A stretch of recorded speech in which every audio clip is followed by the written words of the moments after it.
Hello everyone, how are you all? I hope you all are doing good.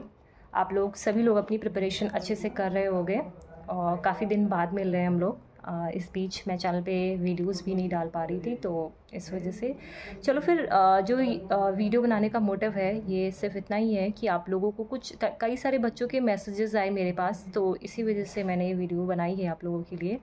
Basically आप लोगों ने सभी लोगों ने देख लिया होगा कि आप लोग की एग्ज़ामिनेशन की डेट आ चुकी है 21 अगस्त से लेकर के 4 सितंबर तक। ठीक है, आपके एग्ज़ामिनेशन कब से होने हैं? 21 अगस्त से लेकर के 4 सितंबर के बीच में आपके एग्ज़ामिनेशन कंडक्ट होंगे। अब उसी के अकॉर्डिंग आप लोग को अपनी प्रिपरेशन को यहाँ पे करना है। तो अब स्टार्ट कैसे करना है ना? बच्चों का मैसेज ये है कि अभी मैं स्टार्ट कहाँ से करूँ, बहुत ज़्यादा टाइम है। ठीक है, जैसे जुलाई अभी बचा हुआ है, फिर अगस्त है आपका, तो बहुत सारा टाइम है, तो काफ़ी सारे हो सकता हो बच्चे छोड़ भी दे रहे हो बीच में। ठीक है, तो ये चीज़ नहीं करनी है आपको अपनी कंसिस्टेंसी को मेनटेन करके रखना है यहाँ पे। ठीक है, आपका एग्ज़ाम होना है दिसंबर। हाँ, एक चीज़ ये भी कि बच्चे सोच रहे हो दिसंबर में एग्ज़ाम अब डिले हो जाएगा, नहीं, ऐसा कुछ नहीं है। आपका जो एग्ज़ाम दिसंबर वाला है वो दिसंबर का एग्ज़ाम भी टाइमली ही होगा। ये मत सोचना कि आपका दिसंबर का एग्ज़ाम जनवरी में चला जाएगा। ठीक है, तो आपको अब क्या करना है, उसी के अकॉर्डिंग प्रिपरेशन करनी है। अब करनी कैसे, यहाँ पे ये बात करते हैं, जिसके लिए ये वीडियो एक्चुअली मैंने बनाया ही है आप लोगों के। ठीक है, तो आपको करना क्या है, मैं ऐसा मान के चल रही हूँ, अगर आप एग्ज़ाम देने जा रहे हो, है ना, अगर आपने एग्ज़ाम दिया है दैट मीन्स आपने अच्छे से प्रिपरेशन की होगी। भले आपने, मान लो कुछ बच्चे ऐसे भी होंगे वो बोलेंगे कि मैम मेरा 5-6 यूनिट हो पाया था, मैम मेरा 6 यूनिट हो पाया था। ठीक है, लेकिन वो 5 और 6 यूनिट आपने किया तो था, है ना, किया था ना वो 5-6 यूनिट, तो वो 5-6 यूनिट क्या है आपकी फिक्स्ड हो गई कि वो मुझे आती है। अब आपने एग्जामिनेशन दिया, वहाँ से आप एनालिसिस कर पाए कि कौन सी ऐसी यूनिट है जहाँ पे प्रॉब्लम हो रही है। तो पहली चीज़ यहाँ पे क्या होनी चाहिए, पहली चीज़ होनी चाहिए कि आपको क्या करना है, आपने जो पेपर दिया हुआ है ना, आपका जो पेपर है उसको आप एनालिसिस करो। उसका आप क्या करना है, आपको एनालिसिस करना है आपके पेपर का, और ये चीज़ यहाँ पे फाइंड आउट करनी है कि कौन सा ऐसा सेक्शन है जहाँ पे आपको प्रॉब्लम हो रही है ना, कौन सा, चाहे वो पेपर 2 हो चाहे वो पेपर 1 हो, दोनों में आपको चीज़ देखनी पड़ेगी कि कौन सा ऐसा सेक्शन है जहाँ पे दिक्कत आ रहा है आपको। तो वो चीज़ फाइंड आउट करो। तो स्टेप 1 क्या है, आपको एनालिसिस करना है आपके ही पेपर का जो आप देख के आए हो ऑफलाइन, और आपका अभी एग्ज़ाम CBT मोड में होना है, आपका ऑफलाइन एग्ज़ाम नहीं होना है। ये चीज़ें सभी लोग को क्लियर हो चुकी हैं। जो आपका नोटिफिकेशन आया है NTA की तरफ से, उसमें भी ये चीज़ को बताया गया है कि आपका NTA का जो एग्ज़ाम होगा वो CBT बेस्ड होगा, जैसे कि पहले होता था। तो जिन बच्चों को पैसेज में प्रॉब्लम हो रही है और DI में स्क्रॉलिंग वगैरह में प्रॉब्लम हो रही है, तो वो चीज़ आप अभी यहाँ पे वर्कआउट कर सकते हो। तो अभी आपको यहाँ पे ने क्या किया, अपना पेपर का एनालिसिस कर लिया। पहली चीज़, पेपर का एनालिसिस कर लिया, वहाँ से आपने कुछ सेक्शंस निकाल लिए, कि ये सेक्शन में ये दिक्कत है, इस सेक्शन में ये वाली प्रॉब्लम है। एक प्रॉपर कॉपी में उस चीज़ को लिखते जाओ, है ना, इस चीज़ को लिखो कि इस वाली सेक्शन में मुझे प्रॉब्लम हो रही है।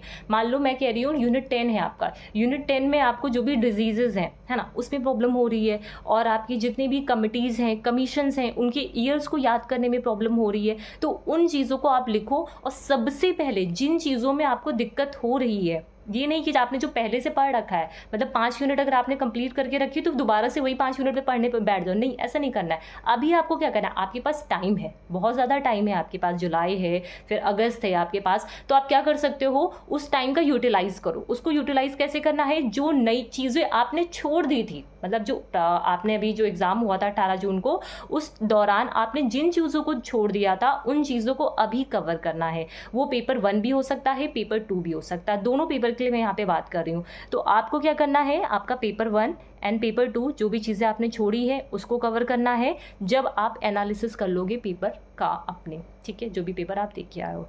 ठीक, फिर आपके पास, जैसे यहाँ पे मैं ये मान के चलती हूँ कि आप लोगों ने ऑलरेडी पूरा कंटेंट कवर करके रखा होगा, क्योंकि आप एग्ज़ाम दे के आए हो, तो दैट मीन्स आपने कंटेंट ज़रूर कवर करके रखा होगा।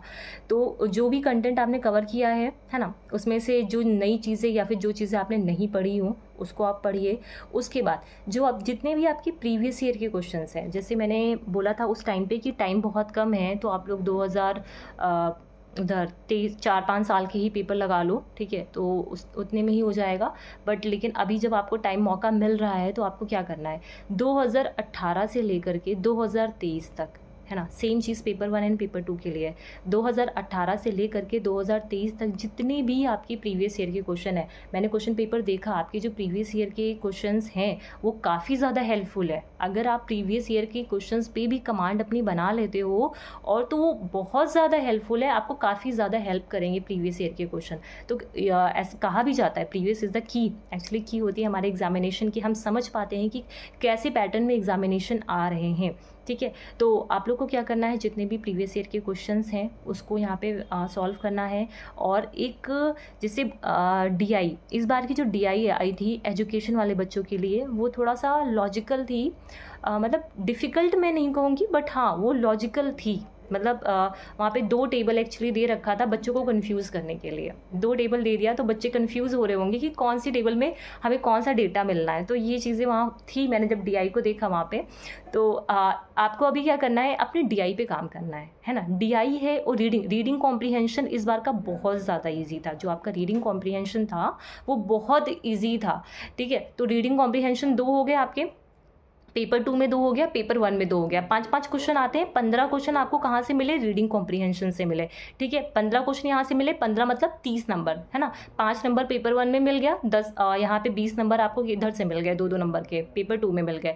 तो रीडिंग कॉम्प्रीहेंशन पे बहुत ज़्यादा फोकस करिएगा कि आपकी रीडिंग कॉम्प्रीहेंशन गलत नहीं होनी चाहिए, बिकॉज ये हमें फ्री के नंबर एक्चुअली देखे जा रहा है। अगर हमारी थोड़ी सी रीडिंग पे कमांड हो जाती है तो ये फ्री के नंबर हमें देखे जाएगा, बट हाँ यहाँ पे हमारी अंडरस्टैंडिंग अच्छी होनी चाहिए।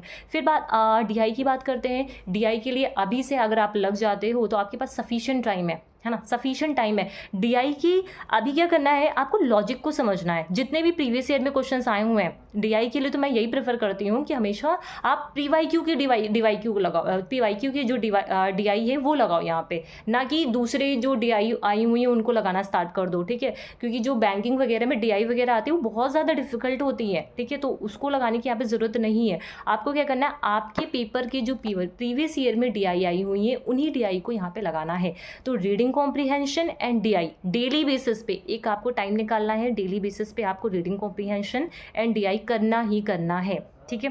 तो इससे क्या होगा, आपका जो 5 DI आता है, 10 नंबर का DI आता है वो बचेगा, है ना। पेपर 1 में 5 क्वेश्चन आपके रीडिंग कॉम्प्रीहेंशन के आते हैं, 10 नंबर वहाँ के बचेंगे। पेपर 2 में 2 कॉम्प्रीहेंशन आते हैं आपके, तो 20 नंबर यहाँ के बच जाएंगे। समझ में आई बात। तो ये मोटा मोटा ही ये चीज़ मैं बात कर रही हूँ। फिर मैंने जैसे पहले बताया, आपने जो यूनिट को नहीं पढ़ा हो अच्छे से, ठीक है, जो जैसे मेरे लिए भी है, पेपर 1 में जो हायर एजुकेशन है आपका इन्वायरमेंट सेक्शन है, तो थोड़ा मुझे भी उसमें डिफ़िकल्टी होता है, ठीक है। तो वो वाले सेक्शन अगर आपके भी हैं तो सबसे पहले उन्हें प्रिपेयर कर लो, बिकॉज हायर एजुकेशन और इन्वायरमेंट बहुत वास्ट है, बहुत। आप जितना मतलब ऐसा होता है ना, जो इन्वायरमेंट वाले बच्चे हैं वो भी इन्वायरमेंट के क्वेश्चंस नहीं कर पा रहे, ठीक है। तो ये चीज़ है। तो इसीलिए आप जो करंट अफेयर्स हैं उन पे थोड़ा सा ध्यान दीजिए और इन्वायरमेंट और हायर एजुकेशन को अच्छे से प्रिपेयर कर लीजिए, बिकॉज इन्वायरमेंट और हायर एजुकेशन से क्वेश्चंस आपको देखने को मिलते हैं।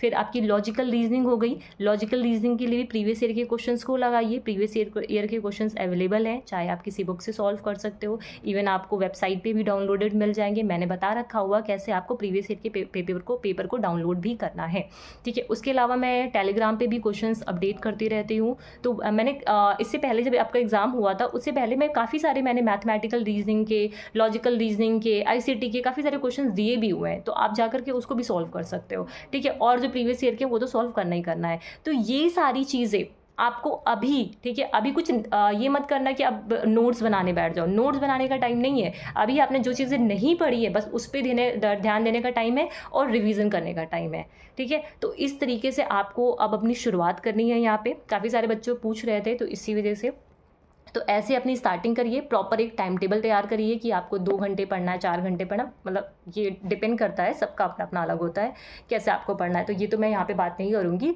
तो अपने अकॉर्डिंग आप अपना टाइम मैनेजमेंट करिए। और एक तरीके से कह सकते हैं ये अपॉर्चुनिटी है ना, ये अपॉर्चुनिटी है। जिन बच्चों का पेपर अच्छा हुआ, ठीक है, तो वो तो कह रहे हैं कि हाँ पेपर अच्छा हुआ तो फिर लीक नहीं, मतलब ये कैंसिल नहीं होना चाहिए था। बट बहुत सारे ऐसे बच्चे होंगे ना जिनका पेपर नहीं भी सही अच्छा हुआ होगा, या फिर बहुत सारे ऐसे बच्चे होंगे जिनका बाद में उन्होंने कैलकुलेट किया होगा तो उन्हें ऐसा फील हुआ होगा शायद मेरा JRF नहीं हो पाएगा। ठीक है, तो उन बच्चों के लिए ये अपॉर्चुनिटी की तरह काम करेगा। वो बच्चे बहुत ज़्यादा मेहनत करें, उनका नेट और JRF क्वालिफाई हो जाए, है ना, क्योंकि ये दोबारा से अपॉर्चुनिटी आपको मिल रही है, तो इस अपॉर्चुनिटी को ग्रैब करने की कोशिश करिए, ना कि गंवाने की कोशिश करिए। समझ रहे हैं आप लोग इस चीज़ को?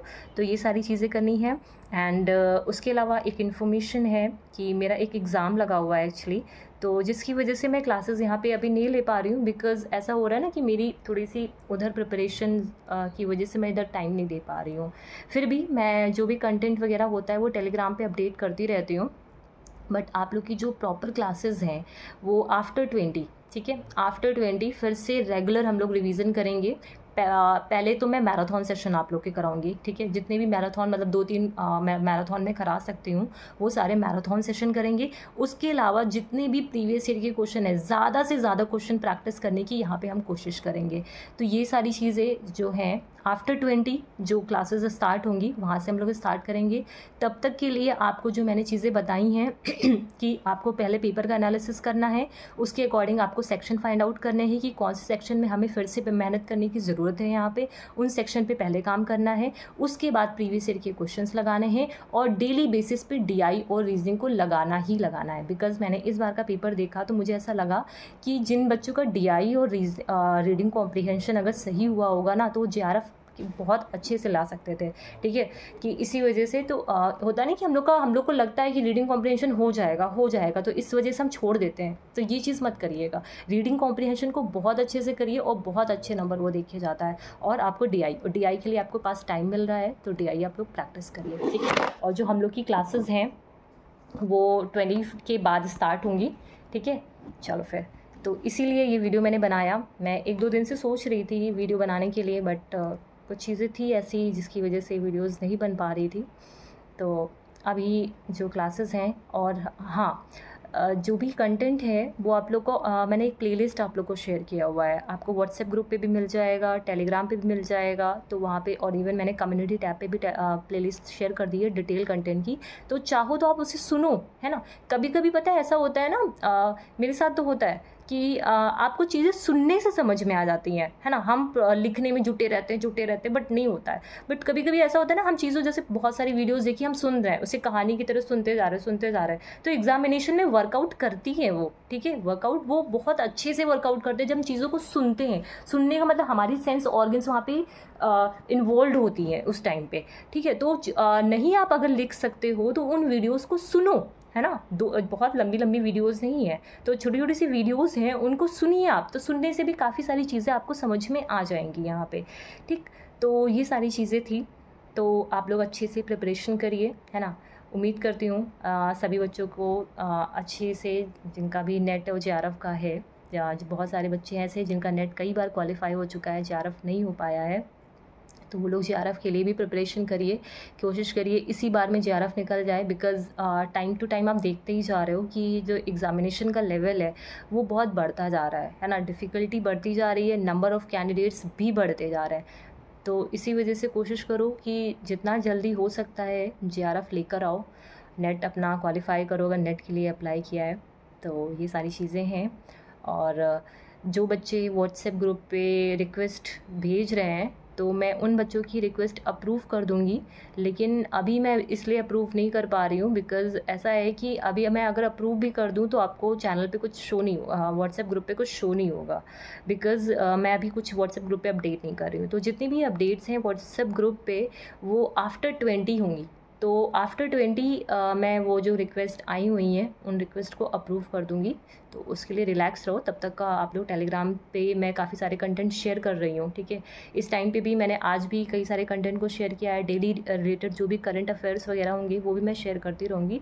तो वो चीज़ें पढ़िए और अपनी स्टडीज़ को एक प्रॉपर टाइम टेबल के साथ फॉलो करिए। तो ये सारी चीज़ें हैं, तो इन सब चीज़ों को फॉलो करना है। और JRF और नेट लेकर आना है। दिमाग में बैठा के रखिए कि दोबारा आप दिसंबर के लिए हम अटेम्प्टिंग, फिर ये हो दिसंबर के देने के लिए फिर से आपको फॉर्म भरना पड़ेगा, फिर से आपको पैसे देने पड़ेंगे। तो इससे बेटर है हमें दोबारा अपॉर्चुनिटी मिली है तो इस अपॉर्चुनिटी को क्यों ना हम ग्रैब कर लें, है ना। अभी भी आपके पास टाइम है तो आप कर सकते हो। So all the best everyone. फिर जब क्लासेस स्टार्ट होंगी तो फिर हम लोग मिलते हैं। Okay, thank you everyone.